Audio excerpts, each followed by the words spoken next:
Saúde é item estratégico para qualquer governo. O Brasil é uma referência mundial com o SUS, com defeitos, mas com muitas virtudes. E no programa do Anuário de hoje a gente conversa com a responsável pela pasta da saúde no Ceará, a secretária Tânia Mara Coelho. Ela é a nossa convidada do programa do Anuário que já está no ar. Tânia Mara Coelho é a segunda mulher a liderar a SESA, a Secretaria da Saúde do Estado. A primeira secretária foi há quase 30 anos, doutora Ana Maria. Tânia Mara é médica formada pela UFC e por mais de um ano compôs o corpo gestor da SESA como secretária executiva de Atenção à Saúde e Desenvolvimento Regional. Além disso, foi superintendente da rede hospitalar da SESA e diretora clínica, técnica e geral do Hospital São José. Tânia Mara possui residência em infectologia e é especialista em medicina do viajante pelo Royal College of Glasgow, na Escócia, e também em gestão das clínicas pelo Hospital Sírio-Libanês, em São Paulo. Ela também concluiu o mestrado em saúde pública pela UFC. Quem está conosco, portanto, é Tânia Mara Coelho, secretária da Saúde do Ceará. Secretária, obrigado por aceitar o nosso convite. Eu que agradeço estar aqui com você novamente, José. É um prazer. Muito bem. Secretária, primeira pergunta, né? Saúde, educação, segurança. 3 pastas estratégicas, qualquer governo sabe o quão importante é isso, porque as pessoas demandam muito isso. Segurança talvez tenha assumido a dianteira porque é o básico das pessoas andarem na rua. Mas saúde é uma agenda muito difícil. O Brasil é muito moderno no desenho do SUS, mas as demandas parecem impossíveis de serem atendidas. Queria que a senhora fizesse uma leitura da sua experiência até agora à frente da SESA.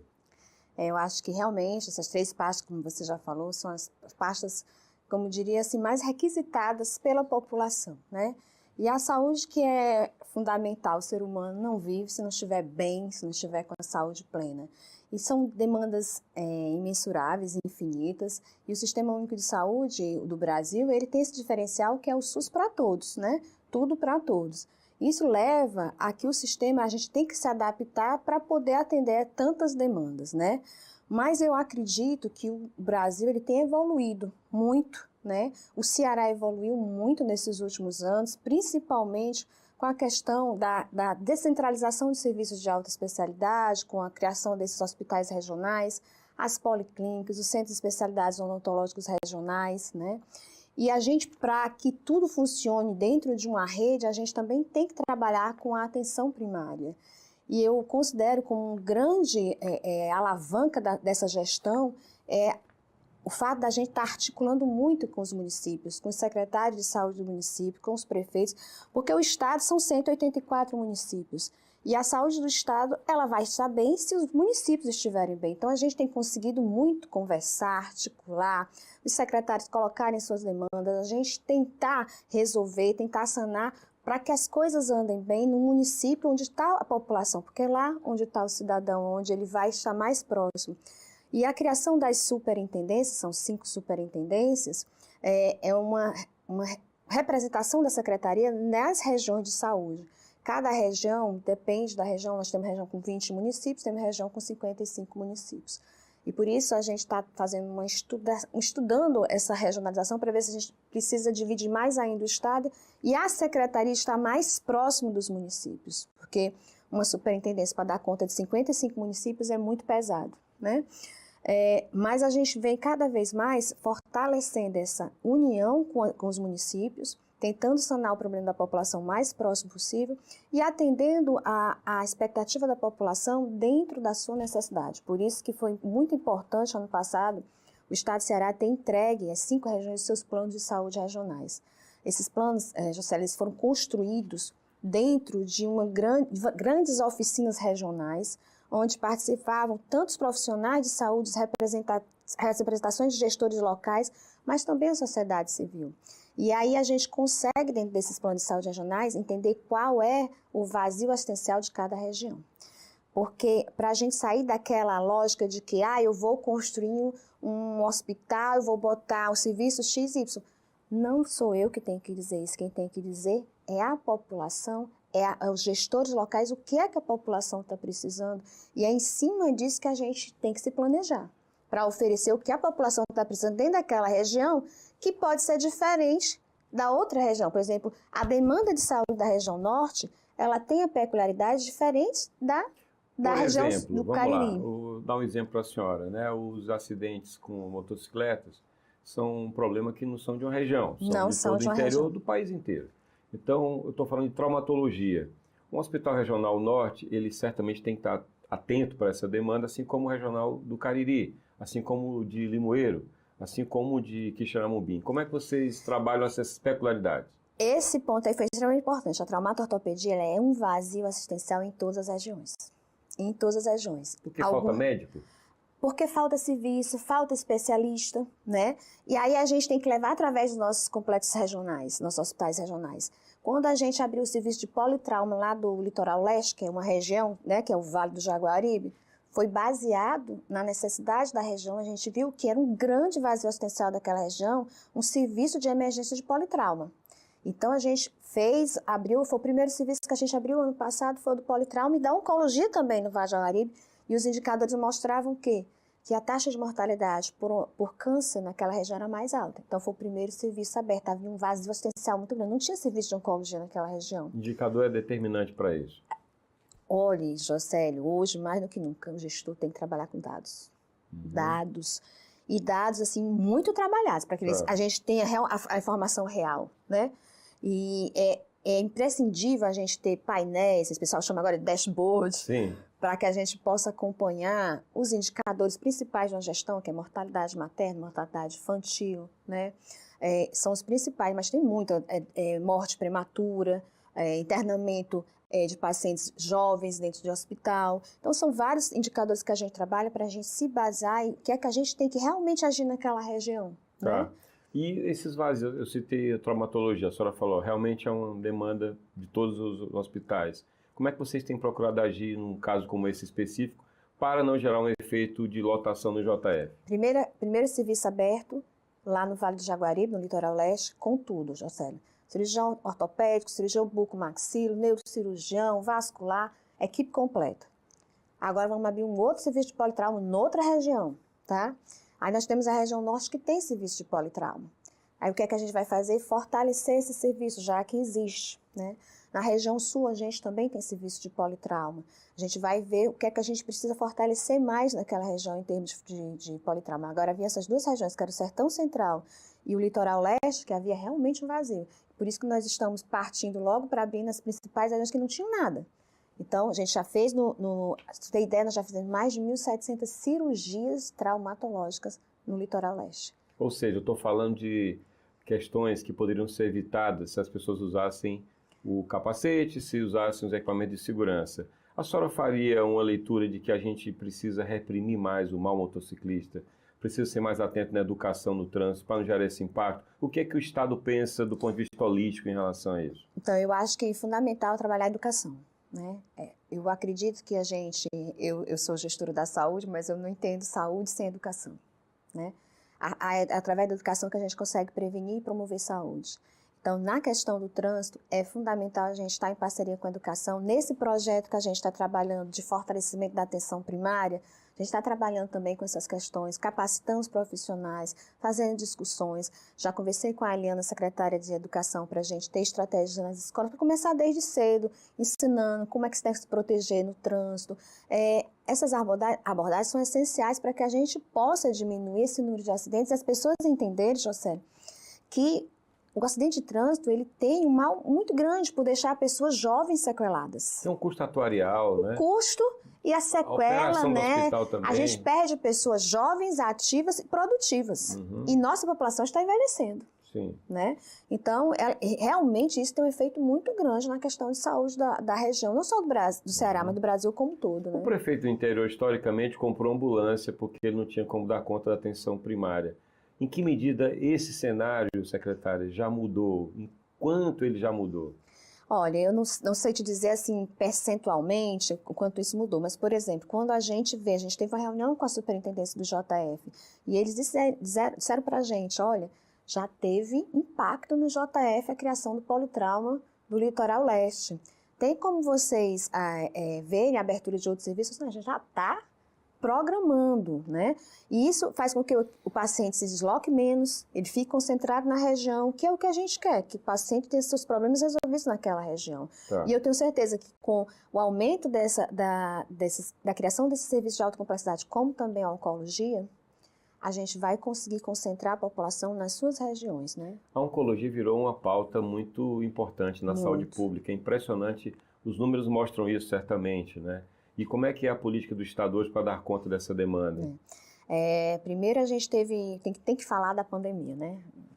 Pós-pandemia a gente teve um impacto muito grande, a quantidade de pacientes que estão sendo diagnosticados com câncer.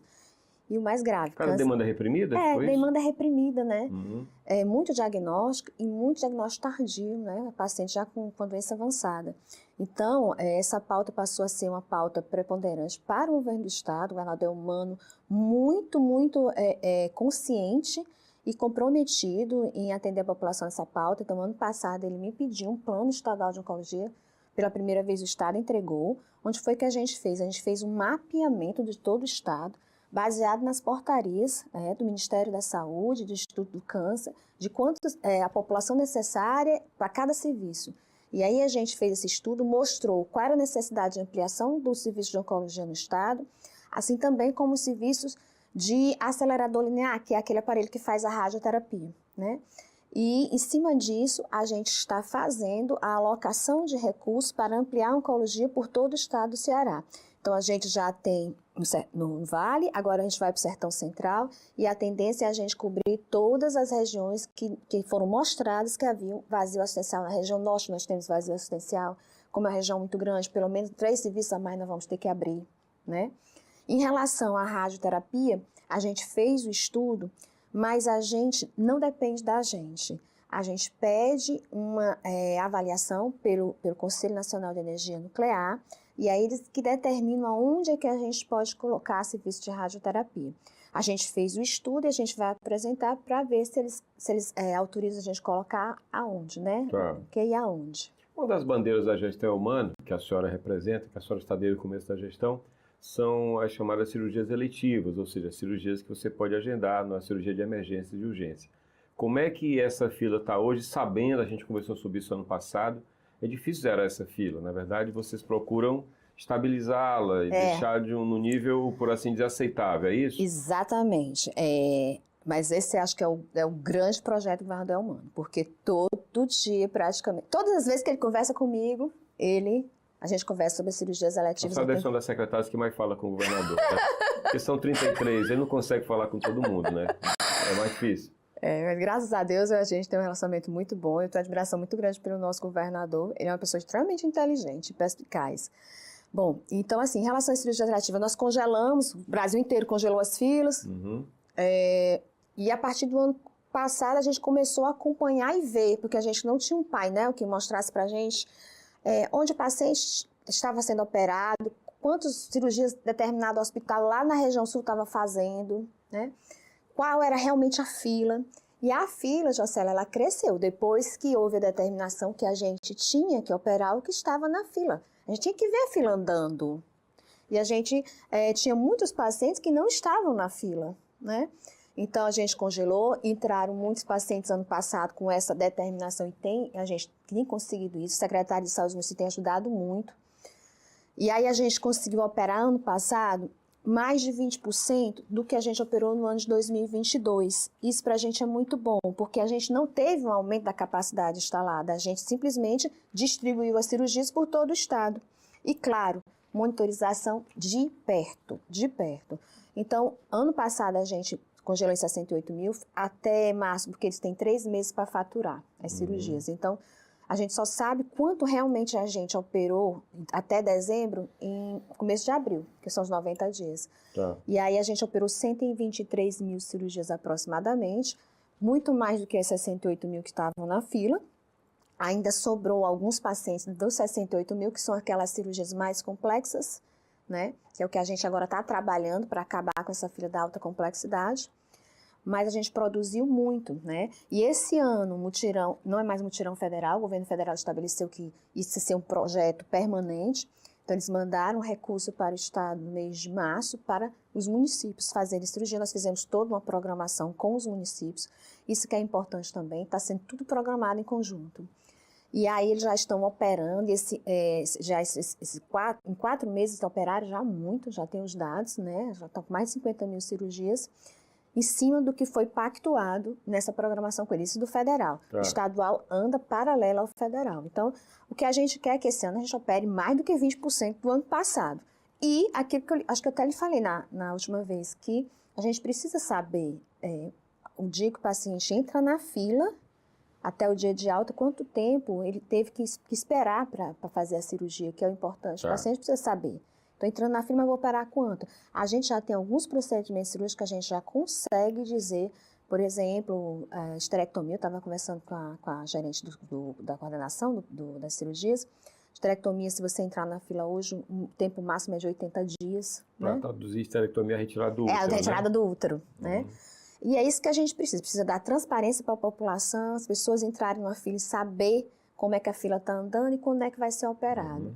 Eu espero que a gente consiga, o mais rápido possível, ter informação de tempo de espera para todos os procedimentos. E, acima de tudo, né, é resolver essa alta complexidade, que é a ortopedia, principalmente. Eu acompanhei um caso de uma pessoa conhecida cujo pai estava internado em Fortaleza. Houve até uma necessidade de um mandado, queria ser transferido para outro hospital, e aí a CESA o levou para Limoeiro, onde tem um hospital regional. Ou seja, é possível que um paciente em Fortaleza, secretária, seja levado para um outro município, se assim for o mais adequado dentro da rede. Sim. A intenção é atender aquela demanda, mesmo que vá para o interior. Exatamente, porque assim... E quer dizer, só complementando, que ele ficou encantado com o Hospital de Limoeiro, porque ele esperava que pudesse ser uma estrutura inferior, por ser no interior, é o estigma, né? E ele viu que não. Ele é de São Paulo e disse: eu me senti no Einstein, disse ele. A estrutura dos nossos hospitais regionais, Jocélio, são maravilhosas as estruturas. Tanto física como de pessoal, e a gente cobra muito. A gente, talvez uma das bandeiras da minha gestão é monitoramento e fiscalização. Então, eu prezo muito pela humanização, que as pessoas sejam bem tratadas, que as pessoas sejam bem orientadas, que quando cheguem no hospital seja informado do seu procedimento. Isso para mim é fundamental. E os nossos hospitais regionais, eles têm uma estrutura que realmente, quando você chega lá, você fica impressionado. O pessoal lá do Limoeiro, que é o mais novo, o pessoal chega e diz: pensa que é um shopping quando chega na entrada. Estrutura para mim é muito importante, mas o mais importante é o atendimento lá dentro. E todo mundo tem que ser bem atendido. Tá. Inclusive, a propósito disso, a senhora colocaria na conta do modelo de gestão dessa eficiência que a senhora fala? Eu estou falando de SGH, estou falando de uma rede que tem um modelo de gestão um tanto diferente. A senhora acredita nesse modelo ou a senhora faria algum ajuste? Tem isso no seu escopo? Eu acho que a gente está fazendo uma avaliação. Qual é o melhor modelo de gestão? Né? Nós temos hospitais que são geridos pela própria secretaria, temos OS tomando de conta dos nossos hospitais regionais e 2 aqui em Fortaleza. Aqui é o Leonardo da Vinci e o Valdemar Leonardo da Vinci e o Valdemar de Alcântara, e ainda tem a Casa de Cuidados. E ainda tem 6 UPAs de Fortaleza, 6 UPAs do Estado. O Estado tem 6 UPAs em Fortaleza. E a gente está comparando, né? Agora, o que eu acho que é importante é fiscalizar, é saber gerir, cobrar, monitorar dados, resultados, né? Os contratos de gestão, a gente está trabalhando muito em cima para que as metas quantitativas e qualitativas sejam metas que mostrem resultado, não sejam metas banais, que não mostrem realmente eficiência, né? A gente tem trabalhado muito em cima desses contratos de gestão, mas eu acredito que a gente só vai conseguir ter uma avaliação melhor de qual a melhor gestão depois que a gente conseguir avaliar bem, que é o que a gente está fazendo agora. Tá. Bom, concurso público, né? Na gestão Camilo ainda houve uma mudança no modelo do que seria aquele concurso. A princípio, o seu antecessor, o doutor Cabeto, pensava ele já foi antes do seu antecessor, né? Foram 3. Já mudou. Ele tinha um desenho que previa uma autonomia para a FunSaúde, depois o governo disse: não, vamos fazer no formato convencional. Queria que a senhora falasse sobre convocação desse pessoal e modelo de trabalho dessas categorias que passam a fazer parte. Então, eles passaram a ser estatutários. Sim. Sendo estatutários, eles têm a mesma regra do servidor comum. Ele passa a ser servidor do Estado. Nós estamos cumprindo rigorosamente o que foi colocado no decreto da transmudação da função. Eles chamam de transmudação, esse nome bonito que eu nunca tinha ouvido falar.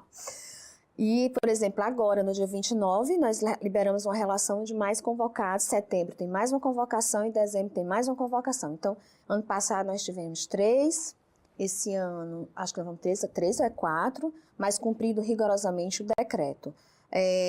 A gente tem um acolhimento para esses servidores que estão chegando, né?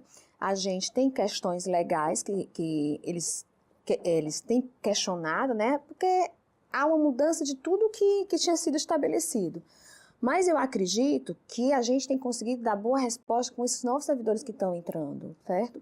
Principalmente na categoria de enfermagem, tem sido uma melhoria muito grande para a gente, e também a questão médica, né? O administrativo não é um volume tão grande, mas tem repercussão. E eu acho que se a gente for somar tudo, o impacto é positivo. O impacto é positivo porque a gente precisa de servidor, pessoas que sejam fixas, que a gente possa treinar, capacitar, e essas pessoas não estejam mudando constantemente, né? Acho extremamente importante. A senhora tem uma bandeira que a motiva muito, que é a atenção primária. Queria que a senhora falasse sobre a sua estratégia para a atenção primária.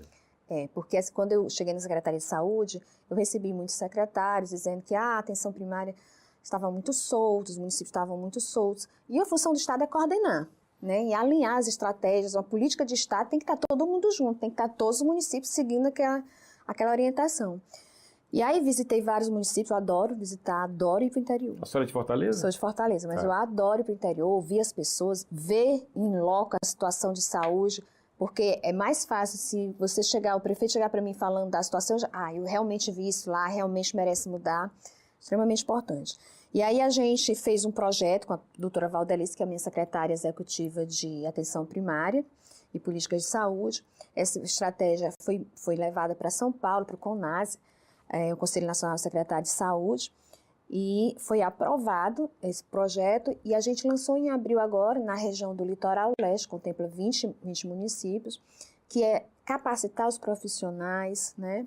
Levar treinamentos, reorganizar a rede, ver quais são os vazios assistenciais, matriciamento da saúde mental, tudo isso está envolvido, violência, acidente automobilístico, tudo isso ele engloba dentro dessa transformação que a gente quer fazer na região. A gente pegou uma região pequena, de 20 municípios, porque justamente foi a primeira vez, a gente quer ver se a gente consegue planificar. O que é a planificação? É a organização da rede de saúde. O paciente ele tem que entrar pela atenção primária, e se ele precisar de um especialista, esse fluxo tem que estar com a policlínica, e esse paciente ele não pode ficar solto. Se ele precisar de uma atenção mais especializada ainda, isso aqui tem que estar ligado ao hospital terciário. Então, ele não pode ficar rodando, perdido na rede. E é isso que a gente quer fazer nesse projeto. E o próximo passo é o Cariri, que vai ser um projeto muito maior, porque é uma região maior. Tem um nome esse projeto?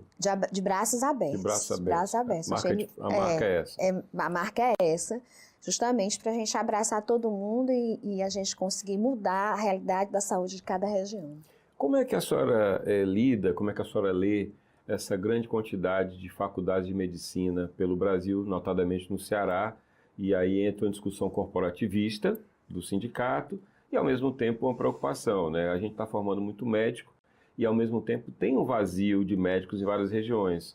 Se a gente conversar com os médicos, eles vão dizer, olha, o que é preciso? Eles vão dizer uma carreira médica, para que esse médico formado tenha interesse em residir no município do interior.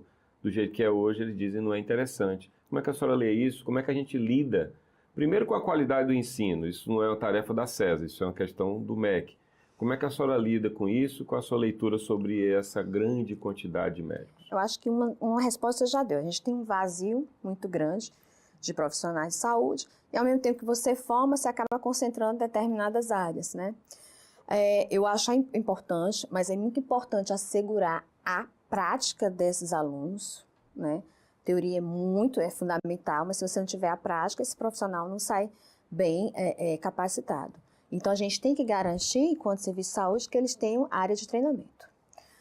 Mas o mais importante que eu acho, Célio, é que a gente tenha formação de residência médica no interior. Porque o que fixa o profissional é a residência.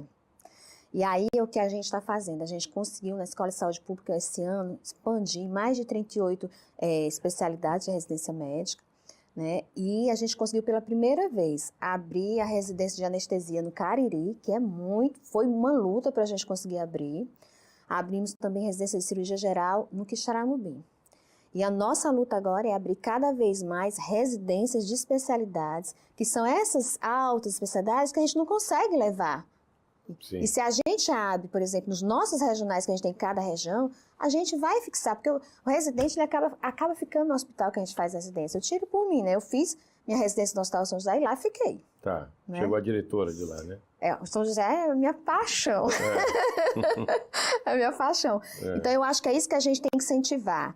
Tem que ter mais profissionais? Tem. Temos que ter campo de prática bom, onde ele aprenda bem, seja bem formado.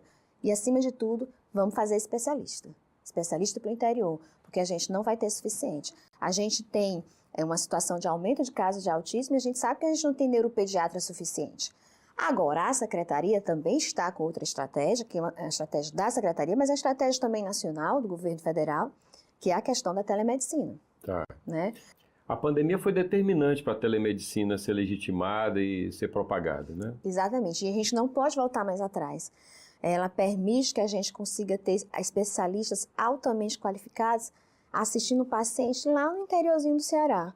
Então, o serviço de telemedicina da Secretaria expandiu. Esse ano a gente está com mais de 20 especialidades e só de janeiro para cá já fez mais de 600 consultas de telemedicina e teleconsulta, porque são diferentes. Tá. A teleconsulta, o médico lá do interior vê um paciente, pede um parecer, aí ele coloca lá no site pedindo o parecer, o especialista que ele quer.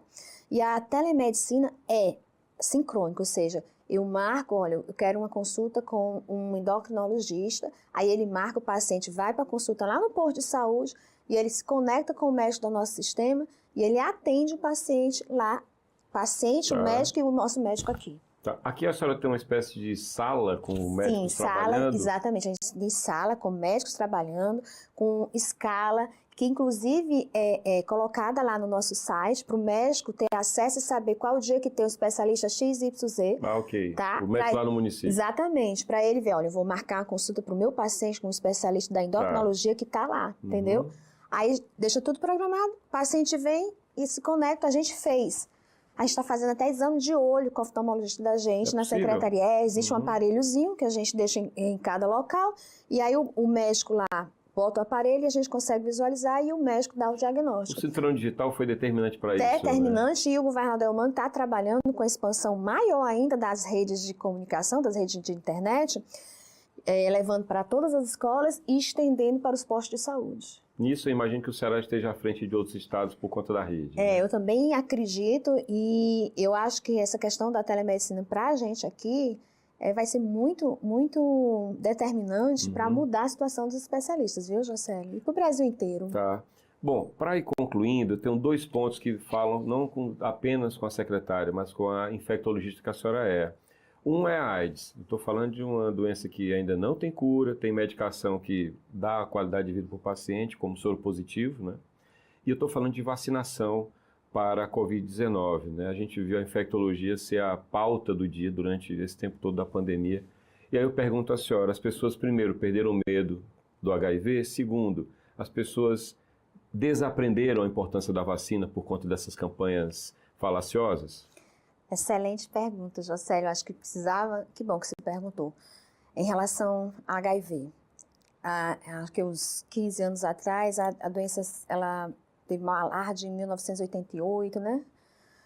E aí a gente houve a morte de pessoas famosas, gerou comoção, então acho que a gente passou uns 15 anos tendo muita informação. E depois, né, acabou, você não veio muito falando. E a gente continua vendo as pessoas aumentando o contágio, né? A gente sabe que nós temos terapias fortes, terapias pesadas, que a gente chama de terapia HAART, que o paciente consegue viver muito tempo, o paciente tem uma qualidade de vida boa, mas a gente não está conseguindo levar o público mais jovem que tem que usar proteção na hora de ter relação sexual. Porque não é só HIV, Jocely, os dados agora, já apresentados pela vigilância, mostram um aumento de sífilis congênita.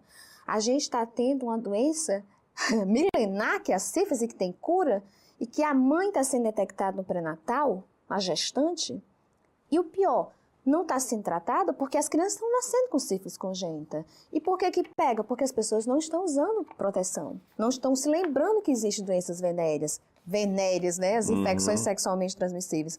Então, a gente tem que voltar a falar sobre HIV, sobre AIDS, sobre doenças sexualmente transmissíveis, que agora é IST, infecções sexualmente transmissíveis, para uma população jovem que acha que essa doença não existe mais. Existe, mata, tem sequela, né? E é uma doença que tem tratamento, mas ainda não tem cura, que é o HIV.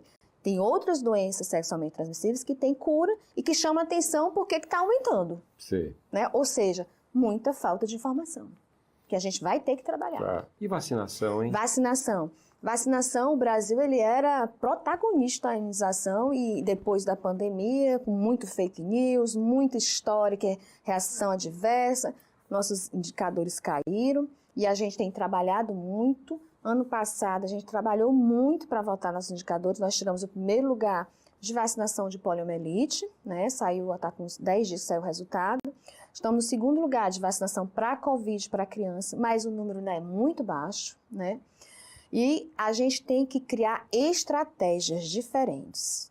Esperar que as pessoas vão ao posto de saúde se vacinar, tem que acabar com isso. Tem que levar a vacina para a população, o mais próximo possível. Na escola. Aproveitar as oportunidades. Tá. Eu sempre digo que tudo é oportunidade para vacinar. Tá. Né? Tem que mudar isso. E mostrar, olha, eu tomei a vacina da influenza logo no começo, que inclusive esse ano foi antecipado. O Nordeste sempre brigou com o Ministério da Saúde para trazer a vacina da influenza antes. Por quê? Porque a nossa chuva começa no final de janeiro, né? Sazonal. E esse ano a gente conseguiu, mas não conseguiu levar as pessoas para se vacinar, né? Uma vacina altamente eficaz, com pouquíssimo efeito colateral, né? E que causa uma repercussão, porque uma influenza numa gestante mata, uma influenza no idoso mata, que é a vacina da gripe, né? Então, assim, a gente vai ter que mudar as estratégias para atingir a população. Secretária, teremos uma pauta muito mais ampla, porque falar com a secretária da Saúde é muito assunto. Infelizmente, o tempo acabou. Agradeço muitíssimo a senhora, desejo boa gestão. Obrigada, agradeço de novo o convite. Muito obrigado. Conversamos com Tânia Mara Coelho, secretária da Saúde do Ceará, nesse primeiro programa da temporada 2024-2025 do Anuário do Ceará. Anuário do Ceará, que é uma publicação impressa, edição luxuosa, 680 páginas, 14 capítulos, com informações completas sobre o Estado em diversas dimensões, incluindo a saúde pública também. Você pode ler o anuário em edição online, portanto gratuita, em anuariodoceará.com.br. Você pode também ver a coleção completa dos programas, esses programas que você começa a ver hoje aqui no canal FDR, no YouTube da Fundação Demócrito Rocha. Ou ainda, você pode ouvir o programa no formato podcast na sua plataforma preferida. Eu lembro a você que o anuário também está no Instagram, em Anuário do Ceará. Você pode aproveitar e também visitar a Fundação Demócrito Rocha no Instagram. Obrigado pela audiência, até o próximo programa.